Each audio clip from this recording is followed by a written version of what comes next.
Hello everyone, welcome to our business finance class. Last time हम class में discuss कर रहे थे डाइवर्सिफिकेशन। तो डाइवर्सिफिकेशन बेसिकली क्या होती है, इसमें आप कैसे अपने रिस्क को मिनिमाइज करते हैं। तो दो तरह के रिस्क हम डिस्कस कर रहे थे, एक सिस्टमैटिक रिस्क और एक नॉन सिस्टमैटिक रिस्क। तो हम दोनों रिस्क के बारे में डिस्कस कर रहे थे। तो उसमें लास्ट टाइम हम डिस्कस कर रहे थे कैसे जो सिक्योरिटी जो आप अपना रिस्क काम कर सकते हैं। तो उसमें हमने ये देखा था कुछ सिक्योरिटीज हैं उनके रिस्क जो है हाई है, कुछ सिक्योरिटीज उनके रिस्क जो है लो है in term of diversification. Diversification basically क्या है, इज अ प्रोसेस जिसके अंदर आप क्या करते हैं, आप और ज्यादा जो स्टॉक्स हैं वो खरीदते हैं। फॉर एग्जांपल अगर मेरे पास Ali is a person, so he has 10 he has 5 stocks, but now he just want to minimize his risk. और मिनिमाइज रिस्क कौन सा रिस्क कर सकता है, जो कि मूवमेंट मार्केट से लिंक नहीं करता। तो इन अदर वर्ड वो क्या करेगा कि वो अपने जो स्टॉक को जो इन्वेस्ट करेगा मोर देन 5 स्टॉक्स, और let's say 8 stock, 7 stock, 9 stock. अब इसका मतलब क्या हुआ, इसका मतलब क्या हुआ है, वो सिक्योरिटीज को कंबाइन करेगा जो कि परफेक्टली जो पॉजिटिवली कोरिलेट नहीं करती।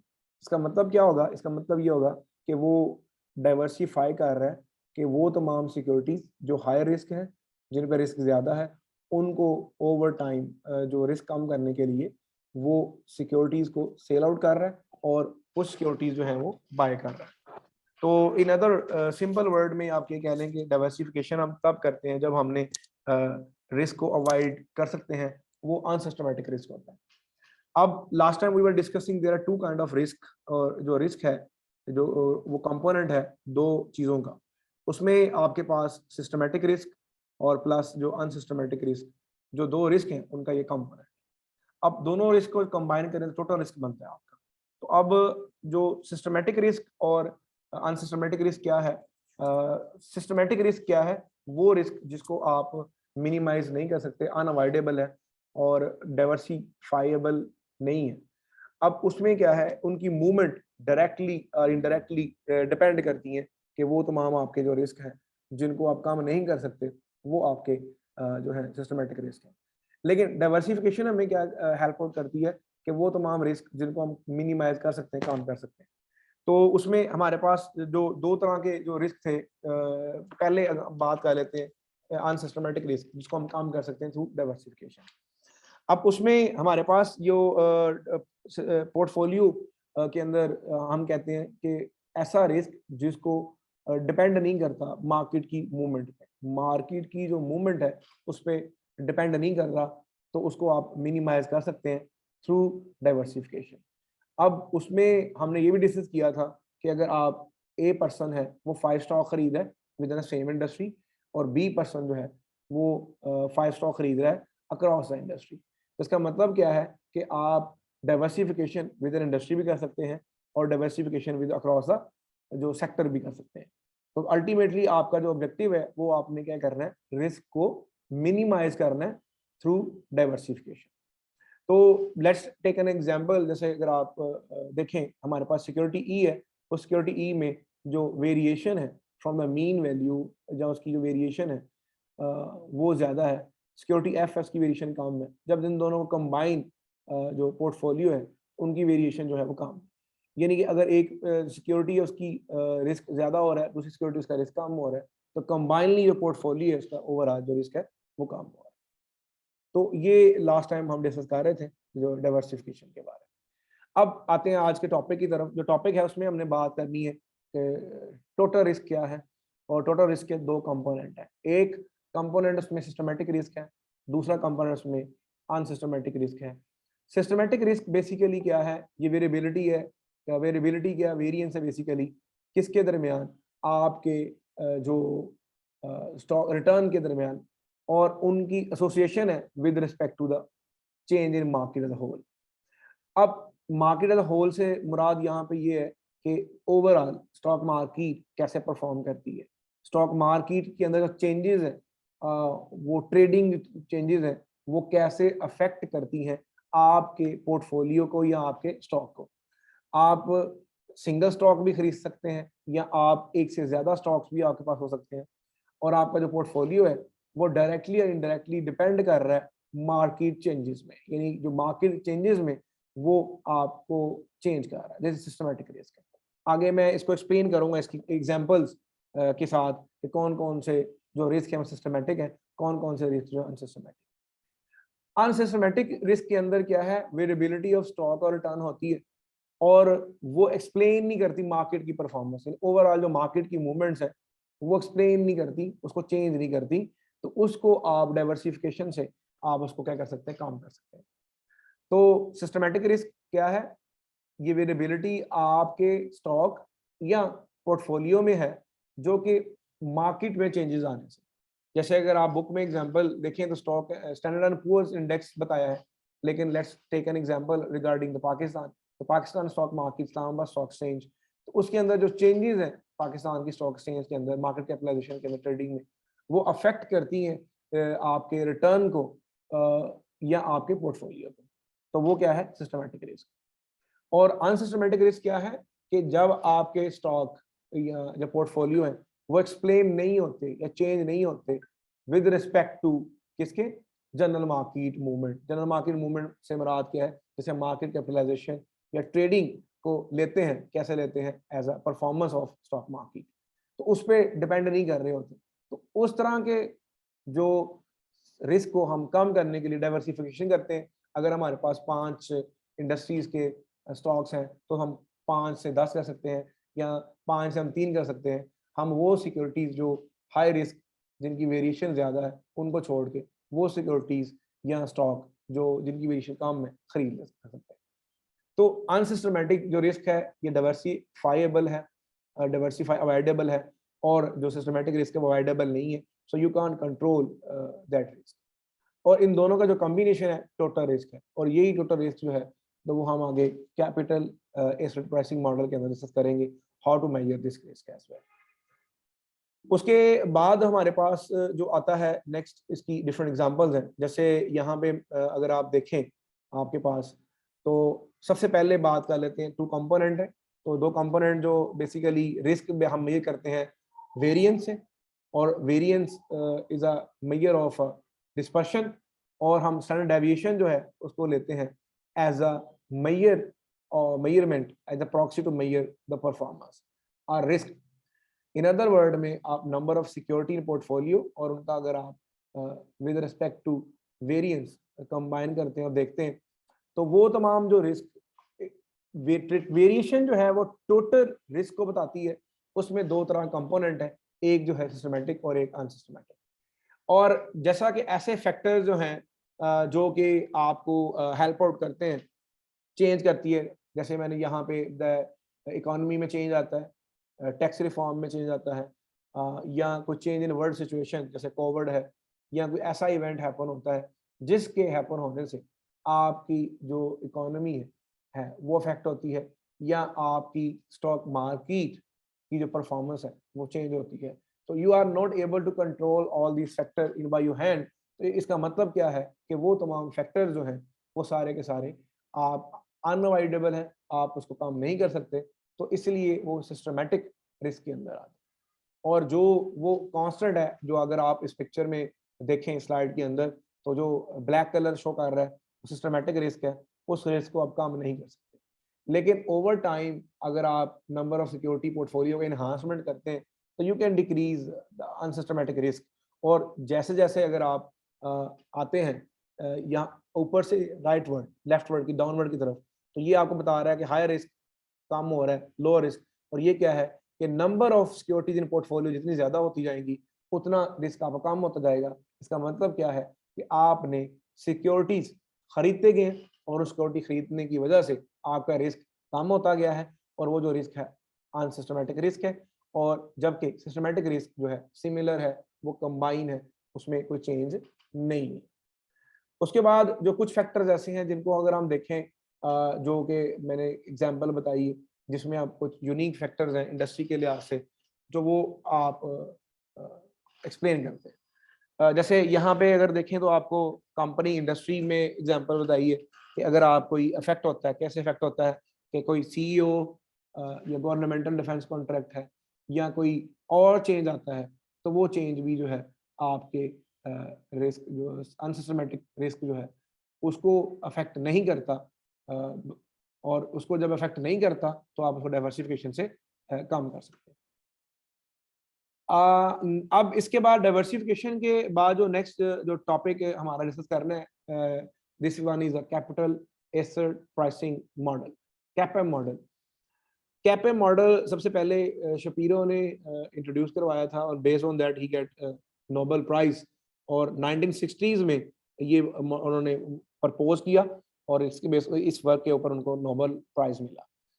जो इसका जो कॉन्सेप्ट है वो कॉन्सेप्ट ये है बेसिकली कि आपने मॉडल के जरिए ट्राई करनी है कि मार्केट को समझना है, उसको इनकॉर्पोरेट करना है, या इन अदर वर्ड में आप ये कह सकते हैं कि आपने मार्केट कैप्चर करना है, मार्केट का बिहेवियर, यानी स्टॉक मार्केट का जो बिहेवियर है उसको आपने कैप्चर करना है थ्रू मॉडलिंग, उसको एस्टिमेट करना है और आपने एक्सप्लेन करना है। इसको एक्सप्लेन करना है कि आपने जो रिस्क एंड रिटर्न है उसको एक्सप्लेन करना है।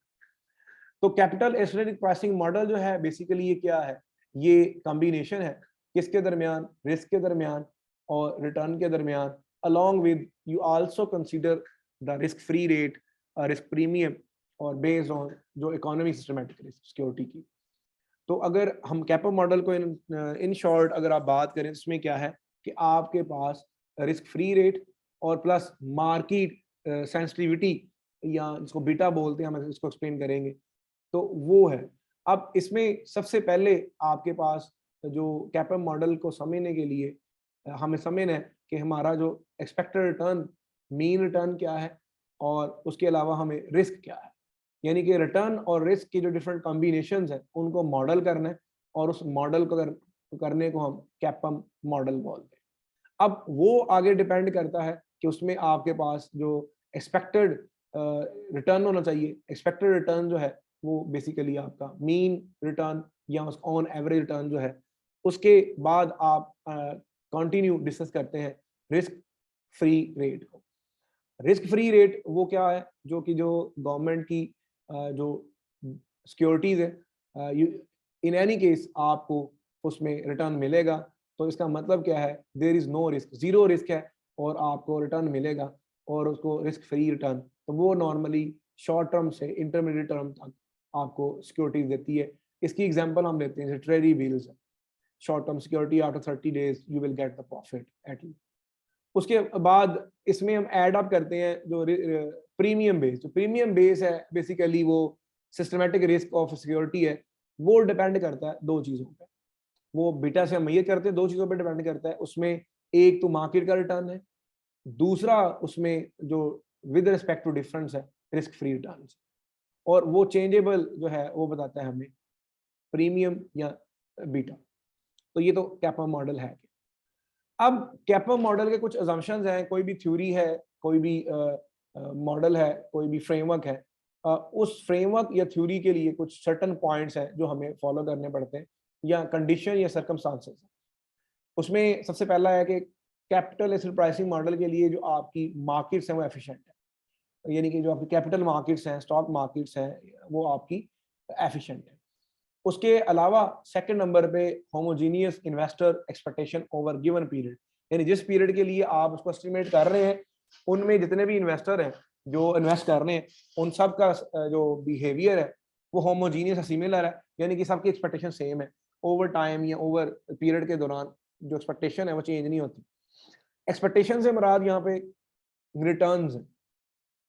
थर्ड यहाँ पे है कि जो रिस्क फ्री एसेट है वो सर्टन है, उसमें मैंने बताया जैसे पहले कि शॉर्ट टर्म है या ट्रेजरी बिल्स हैं या प्रॉक्सीज लेते हैं, उसमें आपको लॉस नहीं है। In any case stock market better perform कर रही है, बेटर परफॉर्म नहीं कर रही है, तो आपको उस केस में क्या है, रिटर्न मिलना है। और थर्ड पार्ट जो इसका वो है कि सिस्टमेटिक रिस्क जो मैंने बताया, उसमें आप परफॉर्मेंस के लिए यूज करते हैं, जैसे is American author book, so standard poor index जैसे हम यूज कर सकते हैं KSE 100, KSE 500 या अदर इंडेक्सेस जो हैं हम यूज कर सकते हैं स्टॉक मार्केट या मार्केट पोर्टफोलियो की परफॉर्मेंस को मेजर करने के लिए या सिस्टमेटिक रिस्क को मेजर करने के लिए। तो ये इसके कुछ assumptions हैं जिनकी बेस पे कैपएम मॉडल जो वर्क आउट करता है। अब यहाँ पे आपके पास जो ग्राफिकली इसको एक्सप्लेन किया गया है, तो ग्राफिकली एक्सप्लेन करने का मतलब ये है कि आपके पास यहाँ पे दो चीजें हैं, एक आपके पास रिटर्न ऑन स्टॉक है और एक आपके पास मार्केट पोर्टफोलियो रिटर्न। तो यानी कि आपका जो बीटा है वो रिस्पॉन्स करता है कि मार्केट चेंज होती है, मार्केट चेंज होने से आपके रिटर्न कैसे रिस्पॉन्स करते हैं। तो ये जो बेसिकली जो वैल्यू है ये बीटा की वैल्यू है। यहाँ पे इसे स्लोप कहा गया है, beta is equal to rise over run.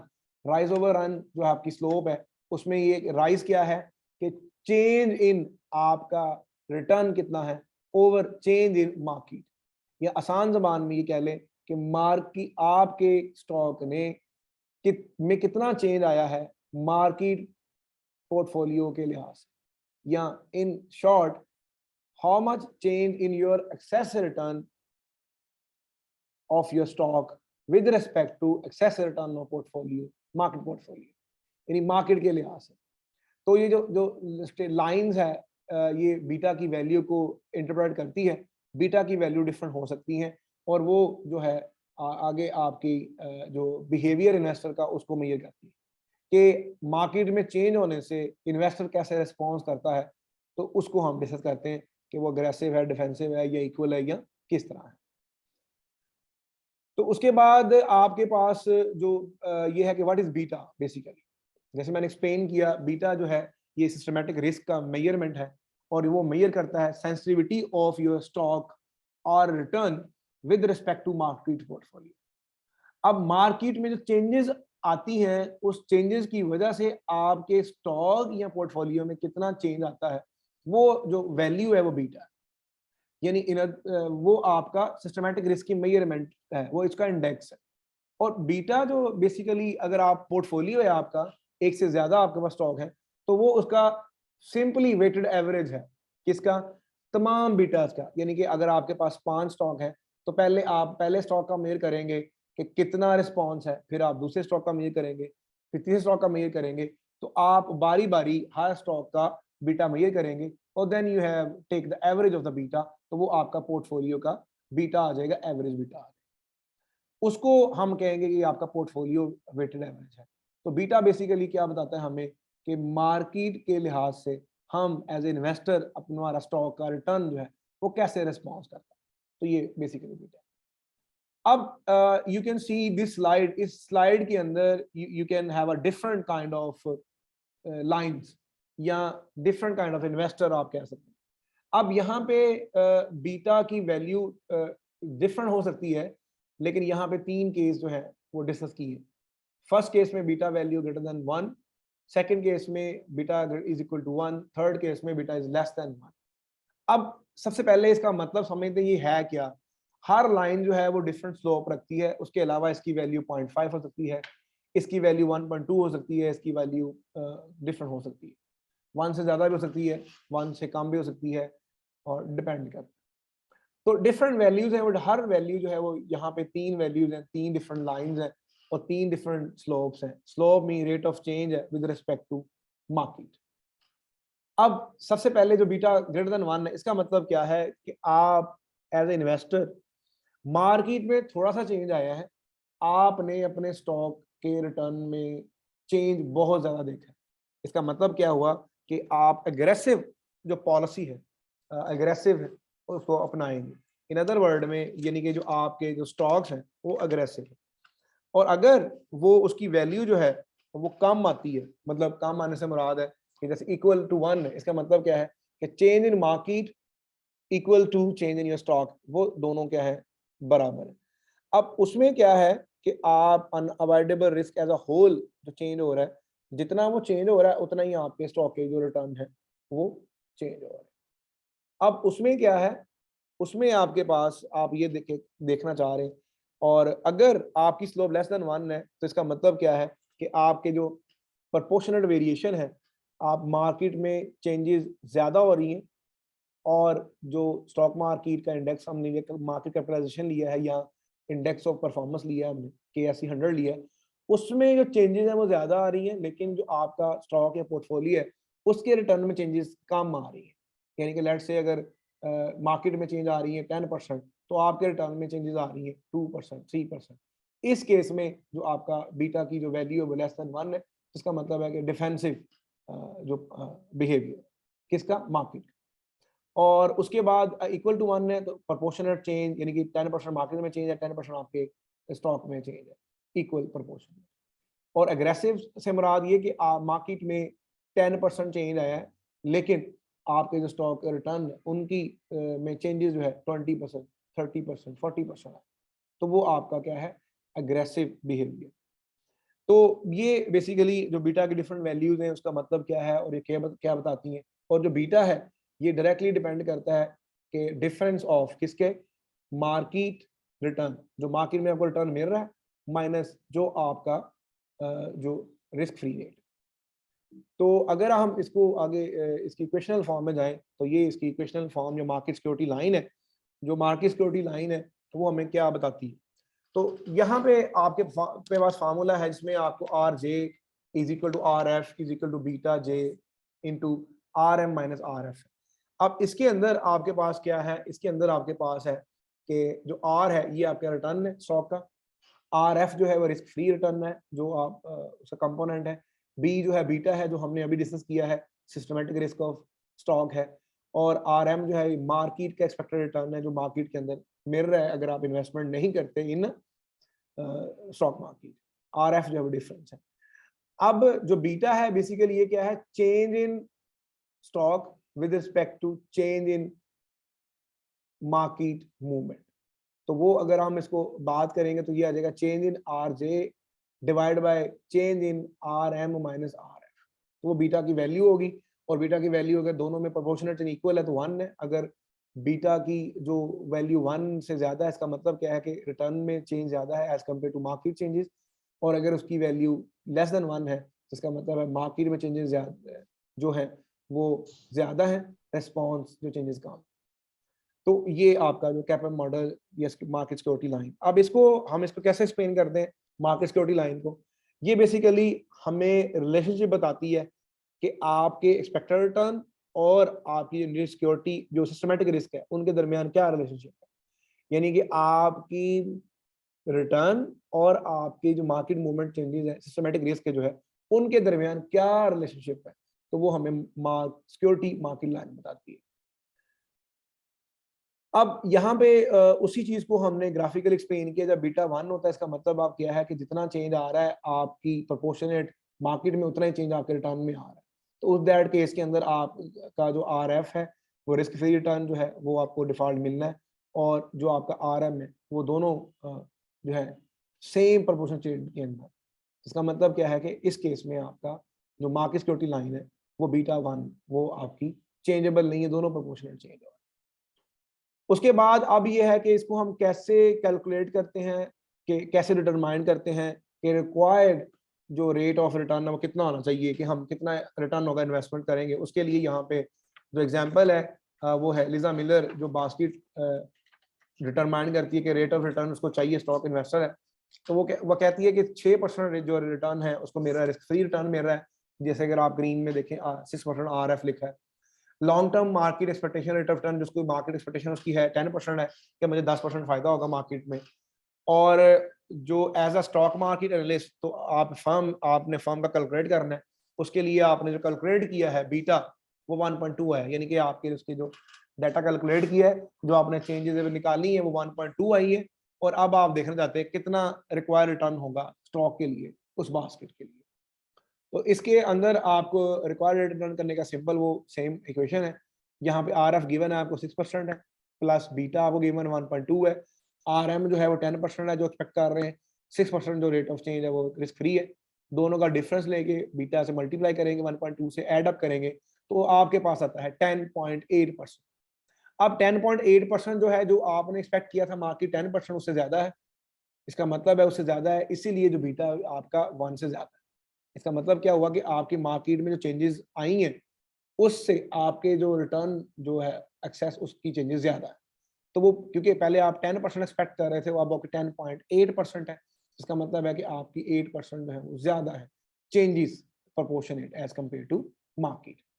अब आप इसको रिटर्न निकाल लिया, ये डिटरमिनेंट कर लिया कितना रिटर्न रिक्वायर्ड है, उसके बाद आप इसको ये भी डिटरमाइन कर सकते हैं कि उसकी इंस्ट्रिंसिक वैल्यू या वैल्यू ओवर टाइम क्या है, या उसके लिहाज से आप डिटरमाइन करते हैं कि इसकी आज की वैल्यू क्या है, कल इसकी वैल्यू क्या होगी।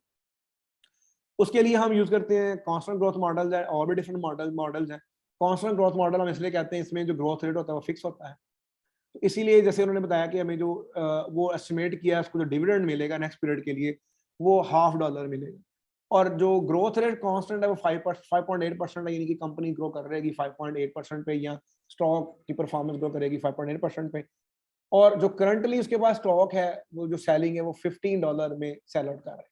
अब वो हम देखना चाह रहे हैं इसकी इंस्ट्रिंसिक वैल्यू क्या है, स्टॉक मार्केट ओवर वैल्यूड है, अंडर वैल्यूड है, या ओवर है या अंडर प्राइस्ड, ओवर प्राइस है या अंडर प्राइस है। उसके लिए डिटरमाइन करने के लिए हमने जो required rate of return calculate कर लिया था, अब हम इसको देखेंगे। तो यहाँ हमारे पास फार्मूला है, फार्मूले में क्या है, जो आपका डिविडेंड डिवाइड बाय आपका जो रिटर्न है, वो जो dividend formula constant growth model का फार्मूला है, जिसमें हम कहते हैं डी जो है डिवाइड बाय आपका मार्केट रिटर्न माइनस जो ग्रोथ रिटर्न। उसके अंदर जब हम कैलकुलेट करते हैं तो कैलकुलेट करने के बाद आपके पास यहाँ पे $0.50 जो है वो गिवन है, कहाँ से, डिविडेंड गिवन है। तो जो कांस्टेंट ग्रोथ मॉडल के अंदर हम फार्मूला लिखते हैं वो कहता है वी जो ग्रोथ है या ऐसे वैल्यू कहते हैं इज इक्वल टू होता है डी जो डिविडेंड है, डिवाइड करते हैं हम के ई मतलब जो उसका एक्सपेक्टेड रेट है माइनस ग्रोथ रेट से। तो यहाँ पे आपके पास डी जो है 0.5 है, 10.5 आपका जो के ई है जिस रेट से वो इंक्रीज कर रहा है, और 5.8 जो है वो जी है ग्रोथ रेट। कैलकुलेट करेंगे तो वो क्या है, $10 है। अब $10 का मतलब यह है कि आपके पास जो स्टॉक है वो क्या है, ओवर वैल्यूड है, क्योंकि उसकी जो अभी प्राइस है जिसको सेल आउट करें $15 है, जो उसकी ओवर वैल्यू टाइम वैल्यू $10। तो इसका मतलब क्या, जो स्टॉक आपके पास है वो ओवर वैल्यूड है, यानी कि जो आपके पास स्टॉक खरीदा हुआ है वो ओवर वैल्यूड है। इस तरह अगर ये वैल्यू ज्यादा आती, मतलब लेट्स से 18 आ जाती, तो 15 से ज्यादा, इसका मतलब हमने कहते अंडर वैल्यू स्टॉक। और अगर 15 है 15 ही आ जाती तो हम कहते हैं ये नो चेंज है, ना ओवर वैल्यूड है अंडर वैल्यूड, जिस केस में बीटा 1 हो। ये सिक्योरिटी मार्केट लाइन है जो मैंने लास्ट टाइम हमने डिस्कस किया कि जब आप उनका ग्राफ बना लेते हैं, किसका ग्राफ बना लेते हैं, कि रिटर्न और आपकी जो मार्केट सिस्टमैटिक बीटा की वैल्यू, उसका जब हम ग्राफ बना लेते हैं तो एक रिलेशनशिप आ जाता है, यानी कि रिक्वायर्ड रिटर्न का और बीटा का। जब ग्राफ बनाते हैं वो ग्राफ क्या बताता है हमें, सिक्योरिटी मार्केट लाइन के बारे में बताता है, और वो जो लाइन होती है वो डायरेक्शन होती है। अगर उस लाइन से ऊपर चली जाए, मतलब आपका रिटर्न जो एक्सपेक्टेड रिटर्न जो है वो ज्यादा है बीटा की वैल्यू से, इसका मतलब है कि आप अंडर प्राइस्ड, और अगर वो कम हो तो ओवर प्राइस्ड है, यानी कि उसकी जो एक्चुअल वैल्यू जो है वो कम है ज्यादा है। जैसे हमारे लास्ट केस में हमारे पास $10 है तो $15 थी इसकी selling price, over value stock था, तो आप उसको नहीं खरीदेंगे क्योंकि इन द लॉन्ग रन उसका जो आउटपुट आएगी वो कम है। तो ये सिक्योरिटी मार्केट लाइन जो है हमें बताती है जो रिटर्न और सिस्टमेटिक बीटा रिटर्न के दरमियान। उसके बाद लास्ट में इसका ये है कि रिक्वायर्ड रिटर्न जो है या कैपम मॉडल के जो क्या क्या चीजें अफेक्ट करती हैं, स्मॉल इफेक्ट है, प्राइस इफेक्ट, अर्निंग इफेक्ट, जेन इफेक्ट, ये एनोमलीज है। एनोमलीज जो है वो तमाम चीजें होती हैं जिसमें आपकी थ्योरी जो है फेल हो जाती है। वो थ्योरी फेल हो जाती है, इसका मतलब क्या है कि जब आप कैपम मॉडल को टेस्ट करते हैं तो ये चैलेंज है, जो चैलेंजेस हैं थ्योरी के लिहाज से, कि इन केसेस के अंदर कैपम मॉडल जो है वो एग्जिस्ट नहीं करता, ये टेस्ट करते हैं तो वायलेट हो जाती है। इसका मतलब क्या है कि ये एनोमलीज है जिसको आप टेस्ट करें तो उस कैपम मॉडल जो है वो थ्योरी को चैलेंज करते हैं, वो अफेक्ट हो जाते हैं। तो ये तो था आज का lecture class. Hopefully after ending of this session I will create another link for after 10 minutes। तो अगर कोई क्वेश्चन वगैरह होगा तो हम उस पर डिस्कस करते हैं। Thank you so much, see you.